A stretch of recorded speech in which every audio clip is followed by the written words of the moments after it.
الحمد لله الذي خلق السماوات والأرض وجعل الظلمات والنور والذين كفروا بربهم يعدلون. أشهد أن لا إله إلا الله وحده لا شريك له وأشهد أن محمدا عبده ورسوله. اللهم صل وسلم وبارك على محمد وعلى آله وصحبه ومن تبعهم بإحسان إلى يوم الدين.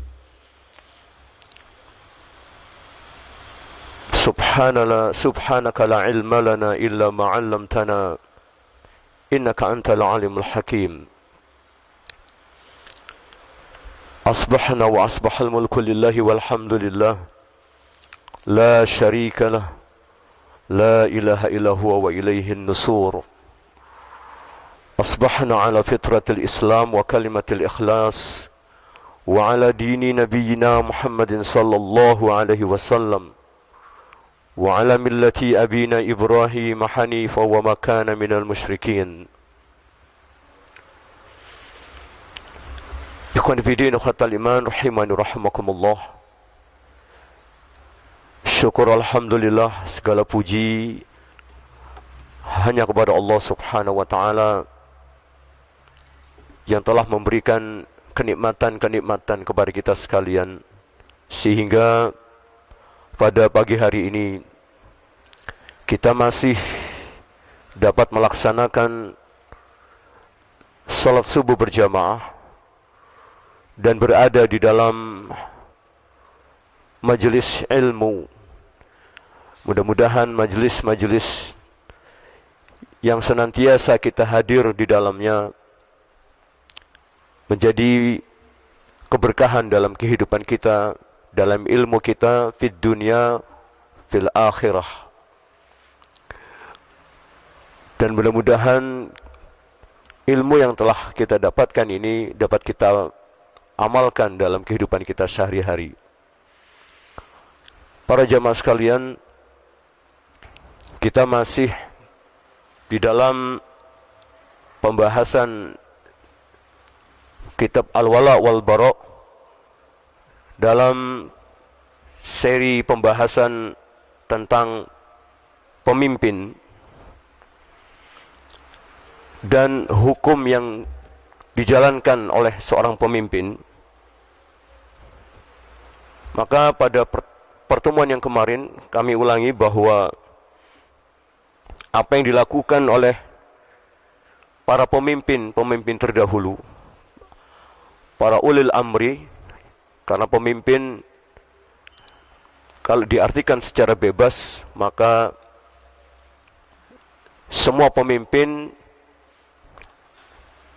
tidak sebagaimana dijelaskan di dalam Islam, bahwa salah satu pernyataan dari seorang ulama tentang pemimpin, yaitu pernyataan Imam Ahmad bin Hanbal, yang kemudian dikutip kembali oleh Al-Imam Ibnu Qayyim Al-Zawjiyah rahimahullah ta'ala. Pernyataan Imam Ahmad yang dikutip kembali oleh Ibnu Qayyim Al-Zawjiyah, beliau mengatakan tidak akan pernah diperdebatkan oleh para ulama benar adanya bahwa memarginalisasi syariat Allah atau menyingkirkan syariat Allah dan menganggap undang-undang positif manusia lebih sempurna daripada undang-undang Allah Subhanahu wa taala dan lebih fleksibel di dalam mengikuti perkembangan zaman. Ini maknanya bahwa orang-orang yang menganggap bahwa syariat Allah Subhanahu wa taala tidak fleksibel, syariat Islam tidak dapat mengikuti perkembangan zaman, jelas kata beliau, ini adalah sebuah kekafiran yang nyata. Ya. Jadi pemimpin yang tidak berhukum dengan syariat Allah Subhanahu wa taala karena menganggap bahwa syariat Allah Subhanahu wa taala tidak sesuai dan tidak fleksibel dengan perkembangan zaman, maka kata beliau, Imam Ahmad bin Hanbal yang dikutip kembali oleh Imam Ibnu Qayyim al-Jauziyah, para ulama tidak memperdebatkan masalah ini, bahwa jelas bahwa ini adalah kekafiran yang nyata. Kemudian yang kedua, apa yang dikemukakan oleh Ibnu Qayyim al-Jauziyah, bahwa kekufuran yang disebut sebagai kufrun duna kufrin, yaitu kekufuran yang bukan kufur sebenarnya, itu tepat sekali untuk penguasa yang masih berkomitmen dengan syariat Islam. Artinya pemimpin yang masih menjalankan syariat Islam. Artinya syariat Islam menjadi undang-undang dasar daripada satu pemerintahannya. Ya. Maka kalimat kufrun duna kufrin yang dikemukakan oleh Ibnu Abbas, yang dikutip kembali oleh murid-murid beliau, yaitu At-Ta dan Tawus. Ya. Maka kata Ibnu Qayyim al-Jauziyah rahimahullah, bahwa kalimat kufrun duna kufrin, ya, yang disebut sebagai kufur bukan kufur sebenarnya ini, adalah tepat bagi pemimpin yang masih berkomitmen dengan melaksanakan syariat Islam sebagai dasar daripada pemerintahannya. Maka apabila seorang pemimpin itu sudah tidak sesuai dengan nas-nas Al-Quran, yaitu menyimpang dari syariat Islam, ya, tidak menggantikannya tetapi menyimpang, ya, dia melaksanakan kemaksiatan, ya, sebagaimana yang pernah terjadi, ya, di zaman Imam Ahmad bin Hanbal, ya, seorang penguasa Al-Ma'mun, ya, yang telah banyak membunuh para ulama. Kemudian dia menyebutkan bahwa Al-Quran adalah makhluk. Perkataan ini dan perbuatan Al-Ma'mun ini sudah cukup sebenarnya dalam pandangan hukum Islam untuk mendapatkan status sebagai orang kafir. Tetapi para ulama, bahkan Imam Ahmad bin Hanbal pun yang sempat diancam untuk dibunuh oleh Al-Ma'mun, ya, tidak mengkafirkan Al-Ma'mun yang telah menuduh Al-Quran sebagai makhluk. Maka tetap beberapa ulama termasuk Imam Ahmad bin Hanbal berpendapat bahwa Al-Quran adalah wahyu Allah subhanahu wa ta'ala. Kenapa tidak dikafirkan oleh Imam Ahmad bin Hanbal Al-Ma'mun ini? Karena dia masih berkomitmen untuk melaksanakan syariat Allah subhanahu wa ta'ala. Kemudian berbeda dengan apa yang dilakukan oleh Ahmad Hulakuhkan, seorang pemimpin yang telah menguasai Khorasan ketika itu, ibu kota dari satu wilayah kekhalifahan umat Islam, di mana di dalam kota itu tinggal seorang ulama yang bernama Syekhul Islam Ibnu Taimiyah rahimahullah ta'ala.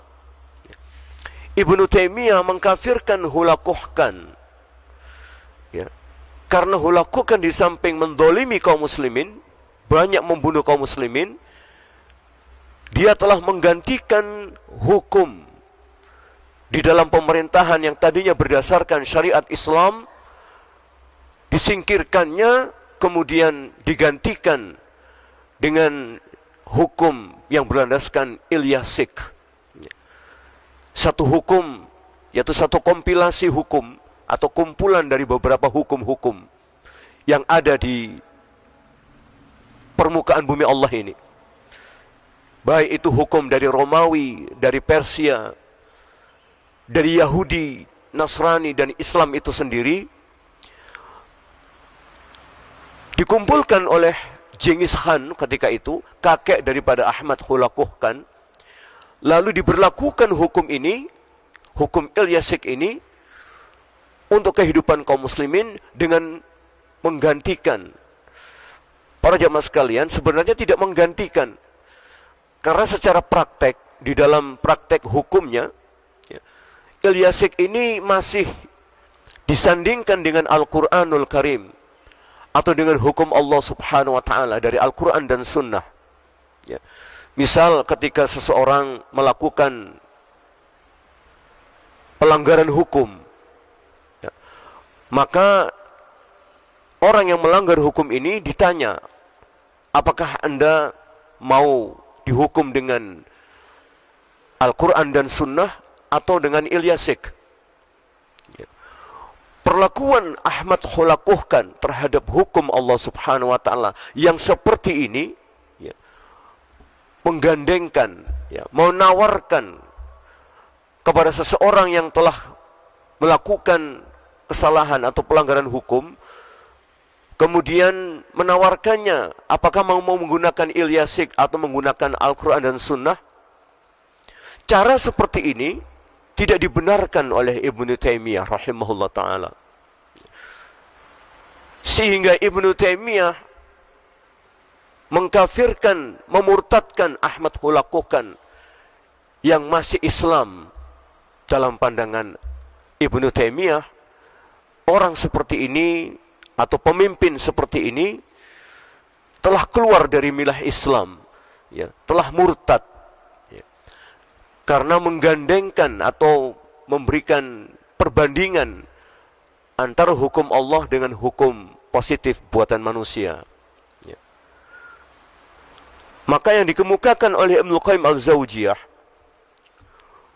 bahwa kufur yang disebutkan sebagai kufrun duna kufrin, kekufuran yang tidak mengeluarkan seseorang dari Islam atau tidak membatalkan keislaman, walaupun dia telah melakukan kemaksiatan atau melakukan dosa, maka dosa ini masih disebut sebagai ghairu mukaffirah, dosa yang tidak menyebabkan seseorang menjadi kafir atau keluar dari milah Islam, yaitu kufrun duna kufrin. Kufrun duna kufrin ini sebagai kekufuran yang bukan kufur yang sebenarnya adalah tepat untuk penguasa atau pemimpin yang masih melaksanakan syariat Islam sebagai landasan hukum bagi pemerintahannya.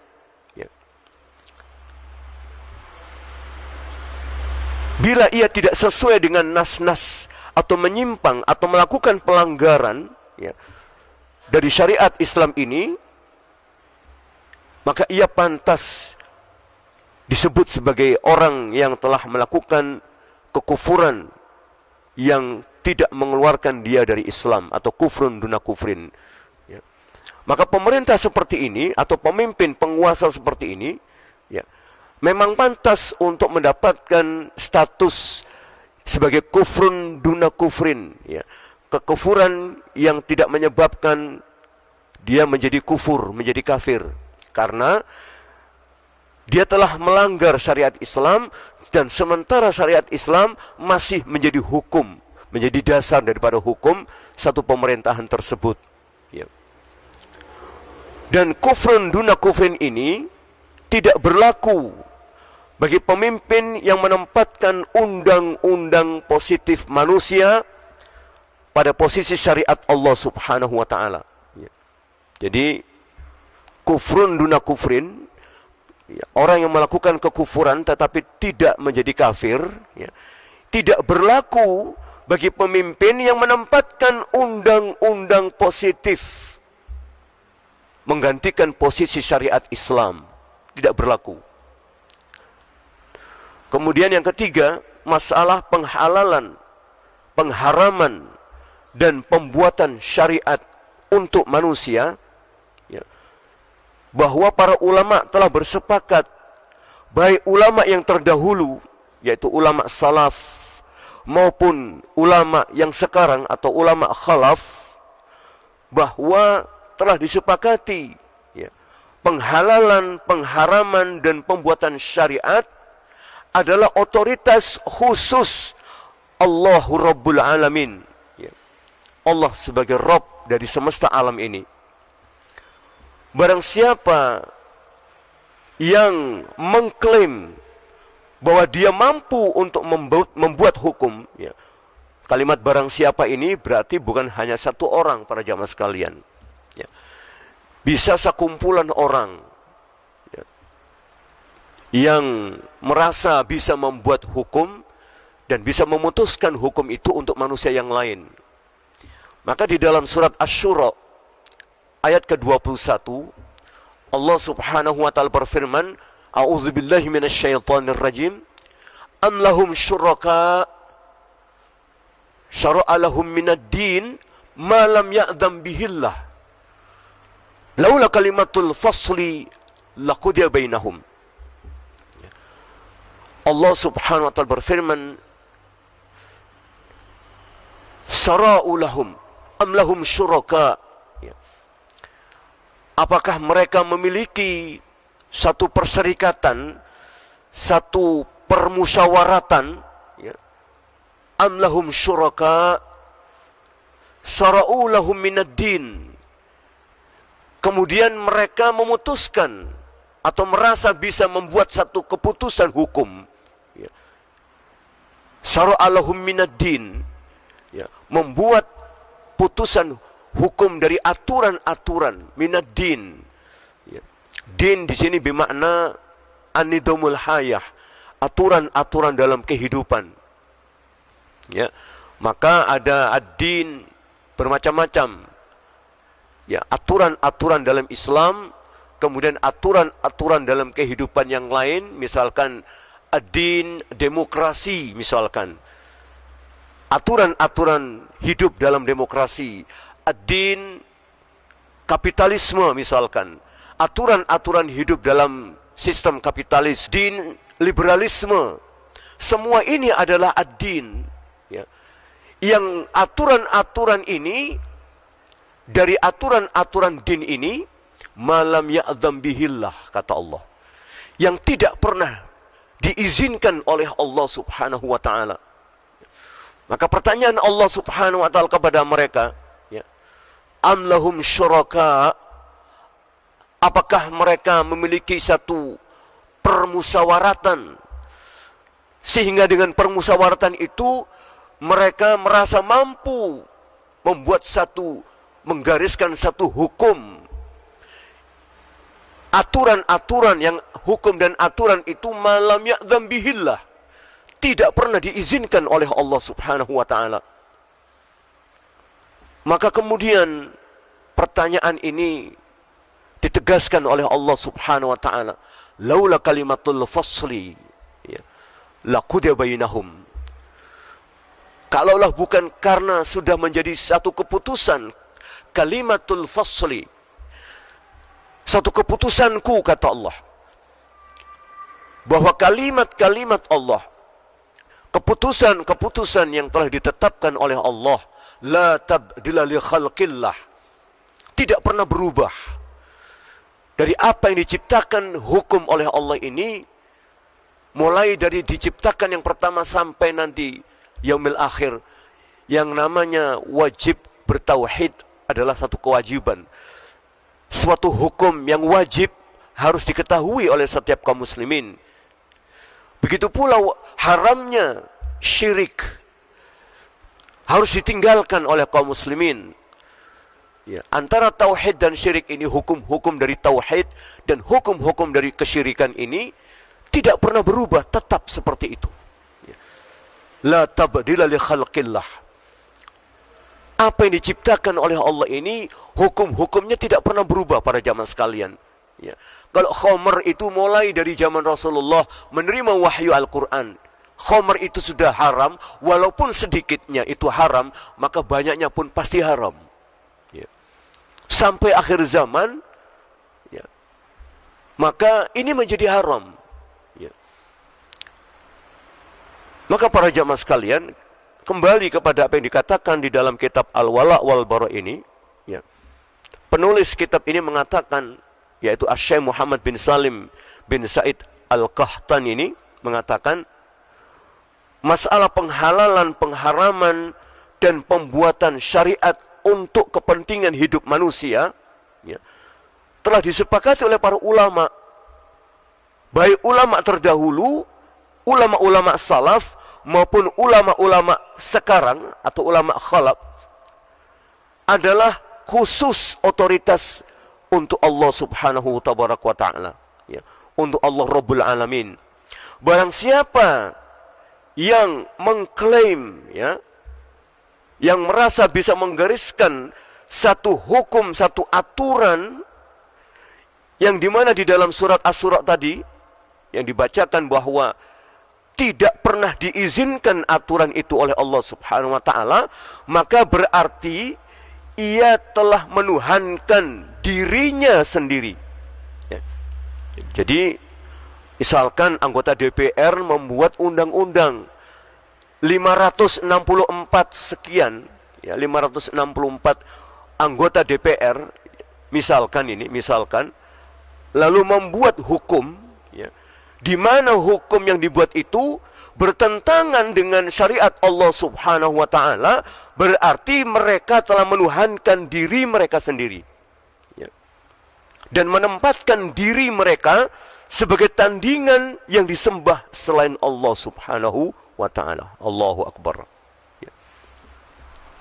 Maka penjelasan lebih lanjut tentang hal ini akan kami kemukakan dalam bagian yang lain, kata beliau ya. Kemudian yang keempat, menyingkirkan syariat Allah subhanahu wa ta'ala dan menempatkan hawa nafsu manusia ya, pada posisi syariat tersebut merupakan hal yang dianggap kekufuran oleh para ulama, baik ulama salaf, ulama terdahulu, maupun ulama khalaf, ulama yang sekarang ya. Jadi ulama yang dulu dan sekarang ini bersepakat bahwa menyingkirkan syariat Islam ya, lalu menggantikannya ya, dengan menempatkan undang-undang manusia ya, menggantikan posisi syariat Allah subhanahu wa ta'ala ini telah disepakati oleh para ulama, baik ulama salaf maupun khalaf, ulama yang dulu maupun yang sekarang ya, bahwa ini adalah sebuah kekufuran ya. Maka barang siapa para pemimpin, siapa saja ya, ini para ulama sepakat bahwa siapa saja yang telah menempatkan undang-undang positif manusia menggantikan posisi syariat Allah subhanahu wa ta'ala ini, maka pelakunya atau pemimpin tersebut dikatakan kafir ya. Maka kembali sebagai contoh di dalam Majmu' Fatawa juz 28 ya, dapat kita periksa para jamaah sekalian ya, bagaimana hulakuhkan seseorang yang tidak melarang rakyatnya untuk melaksanakan sholat ya. Karena sebagian orang-orang yang mengaku salafi ini selalu memberikan argumentasi selama pemimpin itu tidak melarang sholat ya, selama pemimpin itu masih mengerjakan sholat. Para jamaah sekalian, di dalam keterangan lain ya, dapat kita pahami bahwa apa yang disebut sebagai ulil amri ya, di dalam satu ensiklopedi ya, yang saya temukan bahwa tentang tema ulil amri ini adalah sesuatu yang hangat untuk diperbincangkan ya. Meski sudah final di dalam kajian-kajian para ulama, namun persoalan ulil amri ini ternyata masih ada sebagian masyarakat kaum muslimin yang belum memahami atau belum mengerti siapa sesungguhnya ulil amri yang harus ditaati itu, yang berkaitan dengan surat An-Nisa ini ya. Ya ayyuhalladzina amanu atiullaha wa atiur rasul wa ulil amri minkum fa in tanazza'tum fi syai'in farudduhu ila Allah wa rasulihi ya. Maka kalimat atiullah wa atiur rasul wa ulil amri minkum ya, ini dapat kita lihat di dalam surat Al-Maidah ayat ke-55, di mana Allah Subhanahu wa taala berfirman, a'udzubillahi minasyaitonirrajim, innama waliyukumullahu wa rasulihi walladzina amanu alladzina yuqimunas salata wa yu'tunaz zakata wa hum raki'un. Allah Subhanahu wa taala berfirman, innama waliyukumullah wa rasuluhu. Yang disebutkan pemimpin-pemimpin untukmu, untuk kaum muslimin itu, yang pertama adalah Allah Subhanahu wa taala. Ya. Kemudian rasulnya. Kemudian walladzina amanu, dan orang-orang yang beriman. Ya. Sekali lagi, orang-orang beriman yang benar-benar imannya, artinya orang Islam yang tidak keluar dari milah Islam atau tidak murtad. Ya. Kalau sampai seorang pemimpin itu dia mengaku Islam, ya, tetapi dia menghalalkan apa yang diharamkan oleh Allah, ya. Misalkan dia setuju untuk didirikan misalkan pabrik bir atau tempat maksiat, ya. Ini artinya dia menghalalkan, ya. Pabrik bir itu kan khamr, Pak, ya. Ya. Menghalalkan khamr, ya, yang diharamkan oleh Allah sudah cukup untuk dikafirkan, walaupun tidak keseluruhan. Ya. Maka pemimpin yang seperti ini tidak boleh dipilih. Ya. Kalau beralasan karena ini bukan negara Islam, lalu kenapa kok dipanggil ulil amri? Ya. Kalau bukan negara Islam, kenapa kok disebut ulil amri? Karena ulil amri ini adalah sebutan istilah di dalam pemimpin untuk Islam. Ya. Gunakan kalimat yang lain, jangan ulil amri. Ya. Jangan bersembunyi di balik kalimat istilah-istilah Islam. Ya. Misalkan kalimat halal. Ya. Lalu dipakai bungkus daging babi misalkan. Ya tidak bisa, itu namanya penipuan. Masa daging babi dibungkus dengan label halal misalkan. Ya, itu penipuan namanya. Seperti itu para jamaah sekalian. Apalagi menyingkirkan, ya, syariat Allah Subhanahu wa taala dengan keseluruhan. Lalu kalau ditanya, bagaimana tentang hal ini? Loh, Indonesia ini masih negara Islam katanya. Dari mana? Karena masih melaksanakan syariat Islam. Syariat Islam yang mana? Itu di dalam Departemen Agama, KUA katanya. KUA itu dianggap sebagai indikasi atau indikator pelaksanaan syariat Islam. Loh, KUA itu mengatur pernikahan, perceraian, dan urusan agama atau urusan bukan urusan agama yang lain, misalkan seperti hudud atau hukum tentang potong tangan misalkan. Tidak pernah. KUA itu hanya mengurusi urusan-urusan nikah, urusan cerai, dan urusan warisan. Ya. Kemudian apakah dengan legitimasi KUA itu menjadi legitimate Indonesia adalah negara Islam? Ya, ini kan sembrono sekali cara berpikir seperti ini para jamaah sekalian. Ya. Ada sebagian orang-orang yang mengaku sebagai pengikut salafus soleh, ya, mengangkat bendera salafiyun itu, mengatakan bahwa Indonesia ini negara Islam, padahal pemerintah Indonesia sendiri menolak menyebutkan Indonesia sebagai negara Islam. Nah, mereka ini kan seperti orang orang mabuk begitu loh, tidak jelas. Ya. Ya. Lalu menganggap bahwa KUA itu adalah satu indikasi bahwa Indonesia adalah negara Islam, karena di dalam itu ada syariat-syariat Islam. Loh, itu sebahagian. Ya.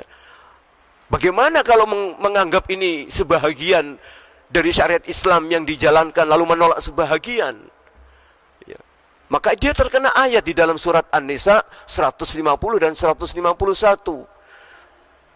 Di mana Allah Subhanahu wa taala berfirman di dalam ayat ini, a'udzubillahi minasyaitonirrajim, innalladzina yakfuruna billahi wa rasulihi wa yuriduna an yufarriqu bainallahi wa rasulihi wa yaquluna nu'minu bi ba'dhin wa nakfuru bi ba'd wa yuriduna an yattakhidhu baina dzalika sabila ulaika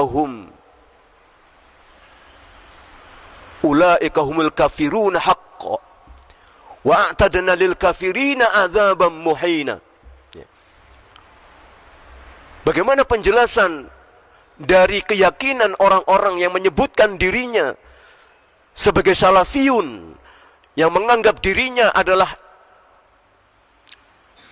representasi hari ini atau personifikasi dari salafus soleh. Mereka menganggap dirinya orang yang paling soleh, orang yang paling baik di dalam melaksanakan Islam, sehingga mereka seenaknya menuduh kanan dan kirinya tidak sesuai dengan sunnah lah dan sebagainya. Ya. Mari kita periksa para jamaah sekalian, bagaimana keyakinan mereka ini. Menganggap bahwa Indonesia adalah negara Islam dengan alasan bahwa ada kantor urusan agama, katanya, agama Islam. Ya nanti dulu toh, kita lihat dulu yang diurus oleh kantor urusan agama ini, urusan apa dulu? Apakah seluruh syariat Allah yang berada di dalam Al-Quran dan Sunnah itu sudah menjadi bagian atau sudah menjadi keseluruhan dari hukum yang diurusi oleh kantor urusan agama? Ini sembrono namanya ini. Ini gulu. Mereka menuduh orang lain gulu, ternyata mereka juga gulu dalam hal ini. Para jamaah sekalian, kalau urusan lain, kita harus angkat topi kepada mereka. Kita salut dengan baca Qur'annya, Masya Allah. Dengan keterangan penjelasan tentang hijab misalkan, tentang fikih di dalam sholat. Malah mungkin kita harus belajar kepada mereka. Tapi dalam urusan ini, urusan hukum ini, mohon maaf, mereka tidak paham. Mereka terlalu sembrono, terlalu meremeh-remehkan. Ini salah satu daripada sifat atau karakteristik dari murji'ah. Murji'ah itu adalah meremeh-remehkan persoalan hukum Allah subhanahu wa ta'ala. Ya. Kutub satunya adalah mereka khawarij. Ya. Jadi kutub yang satu murji'ah, kutub yang lain khawarij. Khawarij ini malah hulu di dalam mengkafirkan seseorang. Ya. Bahwa orang yang melaksanakan atau melakukan kemaksiatan yang masuk pada kabair, yang tidak mukafiroh atau ghair mukafiroh, ya, melakukan dosa besar tetapi tidak sampai mengeluarkan pelakunya dari milah Islam, oleh khawarij dikafirkan. Ya. Maka kufrun duna kufrin itu tidak berlaku bagi khawarij. Ya. Yang satunya murji'ah. Kalau khawarij ini terlalu tergesa-gesa, ya. Kalau murji'ah ini terlalu meremeh-remehkan, ya, dengan gampangnya mengatakan sudah Islam. Ya. Kalau khawarij dengan gampangnya mengatakan itu kafir. Nah, dua kutub ini di tengah-tengahnya adalah akidah Ahlussunnah wal Jamaah. Dia tidak condong kepada murji'ah dan Ahlussunnah tidak condong kepada khawarij. Ya. Maka antara dua kelompok ini saling tuduh-menuduh, tidak pernah berhenti. Yang satu menuduh terlalu melemahkan, yang satu menuduh terlalu tergesa-gesa. Maka para jamaah sekalian, hal-hal seperti ini haruslah kita melihat kembali bagaimana ulama-ulama terdahulu, walaupun ulama dan sekarang ini, ya, bagaimana mereka menjelaskan tentang kaidah-kaidah di dalam menetapkan takfiri atau mengkufurkan seseorang, ya. Bahwa takfiri itu ada di dalam Islam, ya. Bahwa akidah takfiri itu akidah Ahlussunnah wal Jamaah, ya. Bukan akidahnya khawarij, ya. Ya. Bahwa mengkafirkan itu adalah hak Allah subhanahu wa ta'ala. Ya. Mengkafirkan itu juga ada di dalam akidah Ahlussunnah wal Jamaah. Bukan tidak ada. Ya. Maka kalau dituduh Ahlussunnah takfiri, berarti menuduh Abu Bakar As-Siddiq juga melakukan takfiri. Kenapa? Kafirkan. Bahkan memerangi orang yang tidak membayar zakat. Ya. Jadi jangan salah para jamaah sekalian, menuduh orang takfiri, suka mengkafirkan. Karena takfiri atau mengkafirkan seseorang yang beragama Islam, itu juga ada di dalam akidah Ahlussunnah wal Jamaah. Tetapi ada aturannya. Ya. Ada cara untuk mengkafirkan seseorang. Ya. tidak melemah-lemahkan atau tidak terlalu tergesa-gesa. Tidak seperti yang sebagaimana dipahami oleh Murji'ah dan Khawarij. Na'udzubillahi min dzalik. Maka para jamaah sekalian, bagaimanakah status ulil amri ini? Ya. Kemudian kajian tentang ulil amri menjadi tema yang cukup urgent, ya, yang cukup penting untuk difahami dengan baik. Karena pasalnya ketika definisi ulil amri ini tidak dipahami dengan utuh dan benar, maka rentetan hukum berikutnya pun yang terkait dengan ulil amri tersebut, hukum-hukum yang dikeluarkan menjadi produk dari ulil amri itu, ya, pun tidak akan bisa dipahami oleh umat Islam. Ya. Jadi sebelum kita berbicara lebih jauh tentang persoalan hukum seputar ketaatan kepada ulil amri atau penguasa, hal yang penting untuk dikaji terlebih dahulu adalah ada dua. Yang pertama, tentang definisi yang dihadirkan oleh para ulama tentang ulil amri. Apa definisi ulil amri ini? Kemudian apa saja kriteria seseorang yang bisa disebut sebagai ulil amri atau pemimpin umat Islam ini? Secara bahasa, ulil amri terdiri dari dua suku kata, yaitu kata uli yang bermakna memiliki dan al-amr yang bermakna mengurusi dan memerintah. Ya. Jadi ulil amri adalah definisinya, ya, orang yang memiliki suatu otoritas yang pemimpin itu, saya katakan tadi di dalam surat Al-Maidah 55 tadi, pemimpin itu adalah Allah, Rasulnya, dan orang-orang beriman. Orang-orang yang memiliki otoritas, ya, untuk memimpin dan memerintah atau mengurusi urusan-urusan kaum muslimin, mulai dari urusan dunia sampai urusan akhirat. Ya. Kemudian di dalam bahasa Arab, masih menurut Ibnu Manzur, ya, ia adalah kata yang tidak bisa berdiri sendiri, namun selalu harus berdampingan dengan kata yang lain. Ya. Sedangkan definisi al-amr menurut Ibnu Manzur, beliau katakan, yaitu seseorang yang memimpin satu pemerintahan. Bila ia menjadi amir bagi kaum muslimin, ya, maka amir adalah penguasa yang mengatur pemerintahannya di dalam satu wilayah tersebut atau di antara rakyatnya. Ya. Kemudian beliau menunjukkan murajiknya, ya, di Lisanul Arab atau Lisanul Arabiyah juz keempat halaman 31. Jadi menurut istilah kata ulil amri dapat didefinisikan yaitu para pemilik otoritas di dalam urusan umat Islam. Mereka adalah orang-orang yang memegang kendali dari semua urusan umat Islam.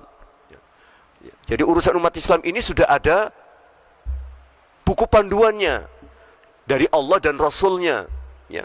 Kemudian diurusi oleh orang yang disebut ulil amri. Para ulama sepakat bahwa hukum taat kepada ulil amri adalah wajib. Ya. Wajib bagi kita untuk taat kepada ulil amri. Kalau benar definisinya, ya, tidak sebagaimana orang-orang yang mengaku pengikut salafi ngawur di dalam mendefinisikan ulil amri ini.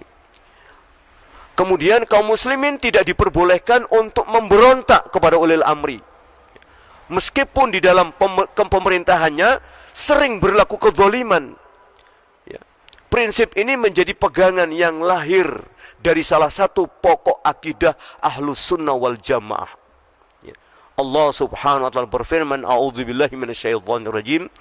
Ya ayyuhalladzina amanu atiiullaha wa atiiur rasul wa ulil amri minkum." Wahai orang-orang yang beriman, taatilah Allah dan taatilah Rasulnya dan ulil amri di antara kalian.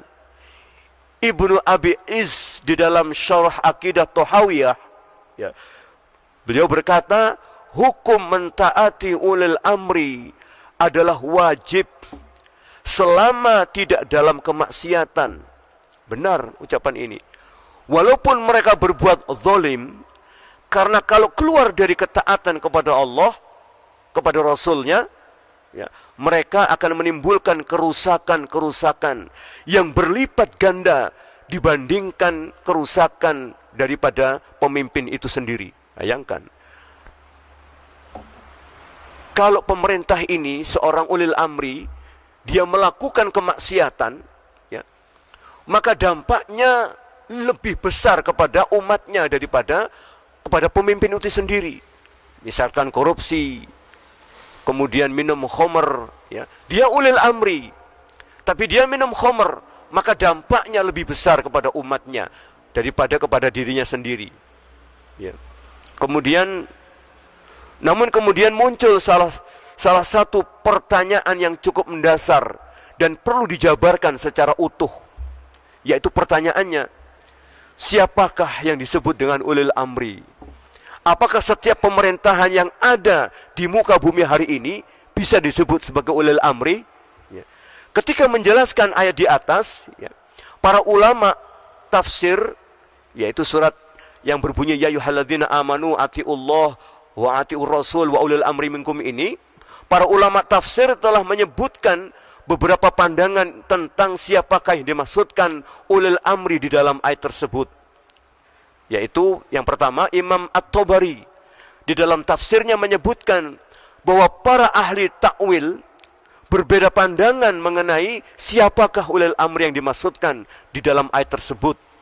Sebagian ulama yang lain menyebutkan bahwa yang dimaksudkan dengan ulil amri adalah penguasa. Sebagian lain menyebutkan bahwa ulil amri adalah ahlul ilm wal fiqh. Mereka yang memiliki ilmu agama dan memiliki pengetahuan tentang fikih. Ada juga yang berpendapat bahwa mereka adalah sahabat-sahabat Rasulullah sallallahu alaihi wasallam. Dan sebagian lainnya berpendapat bahwa ulil amri sebagaimana adalah Abu Bakar As-Siddiq, ya. Ada ulama yang langsung menyebutkan definisi ulil amri itu yang disebutkan walladzina amanu alladzina yuqimunas sholata wa yu'tunaz zakata, itu adalah orang beriman, itu adalah seperti Abu Bakar As-Siddiq, ya. Ada ulama yang berpendapat seperti itu. Sementara Ibnu Katsir setelah mengutip beberapa pandangan ulama tentang ulil amri, Ibnu Katsir rahimahullah menyimpulkan bahwa ulil amri itu adalah penguasa dan ulama, ya. Lalu beliau mengatakan ayat ini merupakan perintah untuk mentaati, yang pertama kepada para ulama dan kepada penguasa. Oleh karena itu Allah Ta'ala berfirman, taatilah Allah, maksudnya adalah ikutilah Al-Quranul Karim, dan taatilah Rasul, maksudnya adalah ambillah sunnah Rasulullah. Dan ulil amri di antara kalian maksudnya adalah mentaati perkara-perkara yang diperintahkan oleh mereka, oleh ulil amri, berupa ketaatan kepada Allah dan bukan bermaksud maksiat kepadanya. Ya. Perbedaan tentang siapakah yang dimaksudkan ulil amri di dalam ayat di atas tersebut juga disebutkan di dalam kitab-kitab tafsir yang lain. Namun di antara seluruh pendapat tersebut, mayoritas ulama menguatkan bahwa maksud ulil amri dalam ayat tersebut ialah para penguasa dan ulama yang memiliki otoritas di dalam mengurusi urusan kaum muslimin, baik urusan dunia maupun urusan agama mereka. Ya. Asy-Syaukani mengatakan ulil amri adalah para imam, penguasa, hakim, dan semua yang memiliki kekuasaan yang syar'i, ya, bukan kekuasaan tauhid, ya. Wa ulil amri minhum, ya, wa ulil amri hum, ulil amri itu adalah para imam, ya, penguasa, hakim, dan semua orang yang memiliki kekuasaan yang syar'i. Sekali lagi, semua pemimpin atau orang yang memimpin yang memiliki kekuasaan yang syar'i, bukan kekuasaan tauhid, ya. Jelas ini kata Asy-Syaukani. di dalam Fathul Qadir juz pertama halaman 556. Para jamaah sekalian, saya kira cukup demikian. Masih banyak pendapat-pendapat dari ulama-ulama salaf yang kita bisa jadikan rujukan untuk mengetahui siapakah ulil amri ini, sehingga kita tidak terjatuh dalam tergesa-gesaan di dalam memutuskan satu pendapat, ya. Lalu pendapat itu disebarluaskan kepada kaum muslimin. Ini berbahaya para jamaah sekalian, ya. Kalau kita tidak berhati-hati, kita akan bertanggung jawab di hadapan Allah Subhanahu wa taala, ya. Wallahu a'lam bishawab. Mohon maaf kalau ada salah dan kelirunya. Aqulu qouli hadza astaghfirullah li wa lakum. Innallaha ghafurur rahim. Rabbana hab lana min azwajina wa dhurriyyatina qurrata a'yunin waj'alna lil muttaqina imama. Allahumma arinal haqqa haqqan warzuqna ittiba'ah wa arinal batila batila warzuqna ijtinabah. Allahumma inna nas'aluka ilman nafi'an wa rizqan wasi'an wa 'amalan mutaqabbalan. Allahumma inna na'udzubika min 'ilmin la yanfa' wa min qalbin la yakhsha wa min an-nafsi la tashba wa min ad-da'awati la yamustajabu laha. Allahumma la taj'al musibatana fi dinina wa la taj'al lid-dunya akbara minha wa la mablagha min 'ilmina. Allahumma inna nas'aluka hubbaka wa hubba man yuhibbuka wa hubba 'amalin yuqarribuna ila hubbik waj'al hubbaka ahabba ilayna min amwalina wa ahlina wa min al-ma'il barid. Allahumma inna nas'aluka husnul khatimah wa na'udzu bika min su'il khatimah. Allahumma ja'al khaira ayyamina, Allahumma khaira a'malina khawatimiha waj'al khaira ayyamina yawma liqa'ik. Rabbana atina fid dunya hasanah wa fil akhirati hasanah wa qina adzabannar. Subhana rabbika rabbil izzati amma yasifun wa salamun alal mursalin walhamdulillahi rabbil alamin. Subhanakallahumma wa bihamdika asyhadu an la ilaha illa anta astaghfiruka wa atubu ilaik. Wa sallallahu ala sayyidina Muhammadin wa ala alihi wa sahbihi wasallam. Wassalamualaikum warahmatullahi wabarakatuh.